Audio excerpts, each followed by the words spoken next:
Hello students, welcome to my channel numbers and brains. अब exercise 5.1 है class 10 maths की arithmetic progression की। इसके पहले 3 क्वेश्चन हम कर चुके हैं ऑलरेडी। अब फोर्थ क्वेश्चन थोड़ा इंपॉर्टेंट है, थोड़ा सा ये हार्ड भी है समझने के लिए, इसलिए मैंने इसको अलग से बनाया है। 3 क्वेश्चन से अलग वीडियो बनाया है इसकी।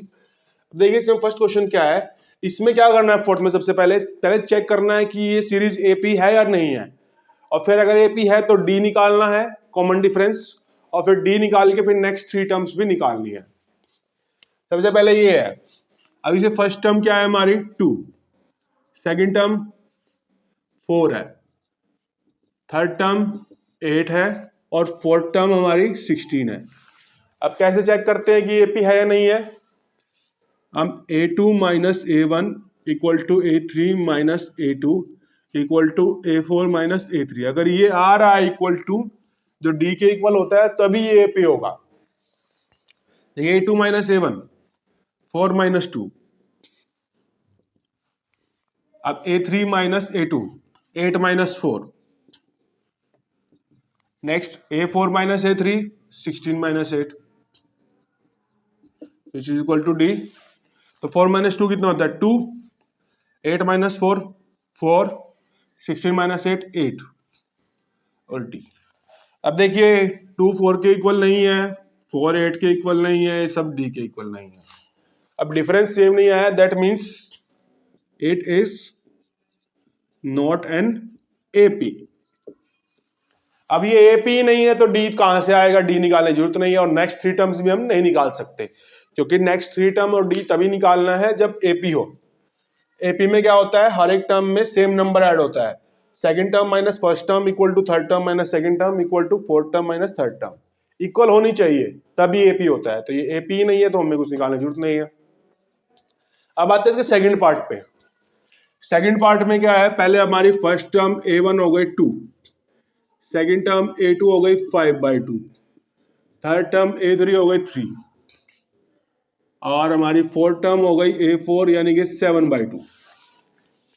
अब सबसे पहले हम a3 माइनस a2 निकालेंगे, क्या वैल्यू होगी 5/2 माइनस 2, 2 एलसीएम, तो 5 2 2 जा 4, कितना आ गया 1/2। ठीक है, अब जैसे इसमें निकाला था, अब सॉरी a2 माइनस a1 है पहले, अब a3 माइनस a2 निकालेंगे। थर्ड टर्म क्या है 3 माइनस सेकंड टर्म 5/2, तो इससे 2 एलसीएम हो गया, 2 3 जा 6 माइनस 5, कितना आ गया 1/2। दो इक्वल आ गए, लेकिन एक और चेक करेंगे फिर भी बाई चांस, क्योंकि कई बार क्या होता है कि 2 टर्म में डिफरेंस सेम हो गया लेकिन आगे नहीं हो पाता, तो हमें जितना दे रखा है वो सारा चेक करना पड़ेगा। वैसे 3-4 टर्म ही है, कोई ज्यादा नहीं है। तो क्या हो गया, फोर्थ टर्म है हमारी 7/2 माइनस 3, इससे 2 एलसीएम आ गया। अब 2 3 जा 6, 7 माइनस 6 कितना हो गया 1/2। अब देखिए सारी इक्वल आ गई है, a2 minus a1 equal to a3 minus a2 equal to a4 minus a3 which is equal to d and which is equal to 2। ये दैट मीन्स ये AP है, क्योंकि डिफरेंस सेम आ गया है, कॉमन डिफरेंस 2 है, तो इसलिए AP है। अब अगर हमें नेक्स्ट टर्म निकालनी है, कितनी है ये 4 टर्म्स हो गई। फिफ्थ टर्म क्या होगी a4 प्लस d, a4 है हमारा 7/2 प्लस 1/2, तो 2 एलसीएम 7 प्लस 1 यानी कि 8/2, 2 4 जा 8, तो 4 आ गई हमारी फिफ्थ टर्म। अब सिक्स टर्म निकाल देते हैं, क्या होगी fifth term plus d, fifth term हमारी 4 है और इसमें 1/2 ऐड कर दें।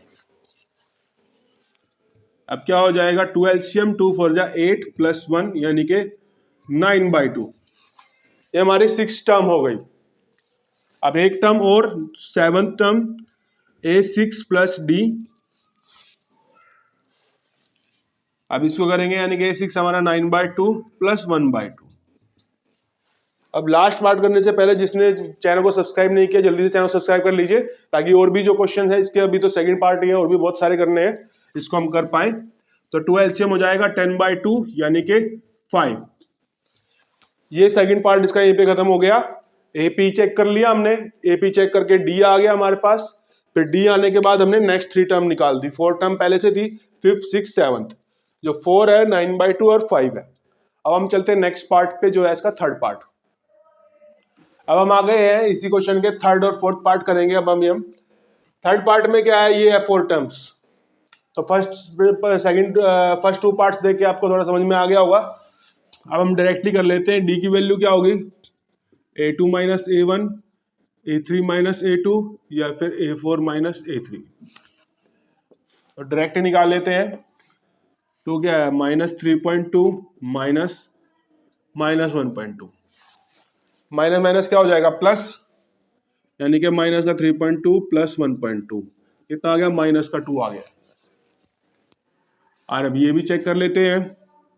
A3 माइनस A2 क्या होगा हमारा, A3 क्या है, माइनस का 5.2 माइनस माइनस का 3.2, वही सेम चीज हो जाएगी, -5.2 माइनस माइनस प्लस, तो कितना आ गया, माइनस का 2 आ गया इसमें भी। एक लास्ट वाला भी चेक कर लो, पूरा ही कर लो जब कर ही रहे हैं तो। A4 माइनस A3, ये हमारा A3 माइनस A2 था और ये हमारा A2 माइनस A1 था। माइनस का 7.2 minus minus 5.2, minus minus plus हो गया 5.2। माइनस का बड़ा है, कितना ज्यादा है, 7 माइनस 5 2, तो तीनों -2 आ गए। दैट मीन्स D की वैल्यू क्या हो गई हमारी, -2, और ये AP है। यहां तक समझ में आ गया आपको। पहले हमने चेक कर लिया कि AP है या नहीं है और D की वैल्यू भी निकल गई। अब नेक्स्ट टर्म्स, 4 टर्म हो गई है। A5 निकालेंगे तो A4 प्लस D। A4 कितना है हमारा, माइनस का 7.2 प्लस माइनस का 2, दोनों माइनस के हैं, तो 7 प्लस 2 कितना हो गया, 9.2 हो गया माइनस का। ठीक है, अब आते हैं हम 6th पे। 6 टर्म क्या होगी, A5 प्लस D। A5 कितनी आई है हमारी, माइनस का 9.2 प्लस D कितना है, -2। अब दोनों माइनस के हैं तो क्या आएगा आंसर में, नेगेटिव ही आएगा। 9 और 2 11, तो 11.2 आ गया माइनस का। अब चलते हैं नेक्स्ट पे 7th term, A6 plus D। A6 क्या है हमारी, ये है माइनस का 11.2 प्लस में -2, दोनों माइनस के हैं तो -11 प्लस 2 13, तो माइनस का 13.2। ये हो गया इसका आंसर, थर्ड आंसर। एक तो D की वैल्यू निकल गई हमारी -2, और ये next 3 term 5th 6th 7th term. Easy question था, इजीली हमने कर लिया। अगर आपको पॉइंट्स में कुछ प्रॉब्लम है तो देखिए, सब में पॉइंट के बाद 2 2 है, तो आपको पॉइंट के बाद ये टेंशन लेने की जरूरत ही नहीं है। सिंपल पॉइंट से पहले देखिए, 1 3 - 1 2, 5 - 3 2, 7 - 5 2, 2 2 करके ऐसे D -2 आ गया, क्योंकि कम हो रहा है ये तो इसलिए नेगेटिव आएगा। देखिए माइनस में जितना ज्यादा होता है उतना ही कम होता है नंबर, क्लियर है, तो इसीलिए हमने माइनस कर दिया, तो -2 आ गया आंसर। और फिर हमने नेक्स्ट टर्म निकाल दी, हर एक टर्म में से 2 माइनस करते चले गए, तो ये नेक्स्ट टर्म्स आ गए। अब आते हैं हम इसके फोर्थ पार्ट पे। अब इस वीडियो का ये लास्ट पार्ट है, क्योंकि अगर इसमें टोटल 15 पार्ट्स है, सारे पार्ट्स एक ही वीडियो में करेंगे तो बहुत लंबी वीडियो हो जाएगी, 1 घंटे से ज्यादा की हो जाएगी, तो इसलिए हम यहाँ पे इसे खत्म करेंगे। अब सबसे पहले क्या करेंगे, हम D निकालेंगे। A2 माइनस A1 क्या वैल्यू है, -6 माइनस -10, तो माइनस माइनस प्लस हो गया, -6 प्लस 10 कितना हो गया, प्लस का 4। ठीक है, D की वैल्यू आ गई, लेकिन हम चेक करेंगे पहले AP है या नहीं है। तो A3 माइनस A2 भी निकाल लेंगे, -2 और सॉरी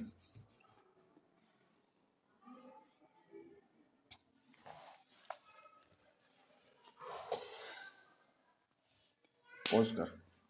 इसके बाद चलते हैं हम आगे। अच्छा जी, एक चीज और रह गई इसमें, पॉज कर यार। तो ठीक ही चल रहे थे, वो वैसे ही मुझे थोड़ा हो गया था। आगे चलते हैं हम। अब A3 - A2 -2 माइनस -6, और सेम केस -2 माइनस प्लस हो गया, प्लस का 6 हो गया, तो क्या आ गया, प्लस का बड़ा है, प्लस का 4 आ गया। अब हम एक वो भी लास्ट में निकाल लेते, सब कर लिया तो एक को क्यों छोड़े, simply 2 minus -2, minus minus plus हो गया, 2 + 2 4, तो डी की वैल्यू आ गई 4 और ये एपी भी है, yes it is an AP. अब जब डी की वैल्यू निकल गई और एपी भी हो गया तो हम क्या करेंगे, नेक्स्ट 3 टर्म्स निकालनी है। तो A5 क्या हो गई, होगी A4 प्लस डी। A4 क्या है हमारा 2, डी क्या है 4, 6 आ गई। अब आपको क्या करना है, A6 और A7 की वैल्यू आपको निकालनी है, और जो आंसर आएगा वो कमेंट्स में राइट करना है। अब वीडियो को पूरा देखने के लिए थैंक यू। आई थिंक आपको समझ में आ गया, आप इसको इजीली निकाल सकते हैं, कमेंट में राइट करना है जो जो वैल्यू आएगी। अब वीडियो पूरा देखने के लिए थैंक यू, बाय।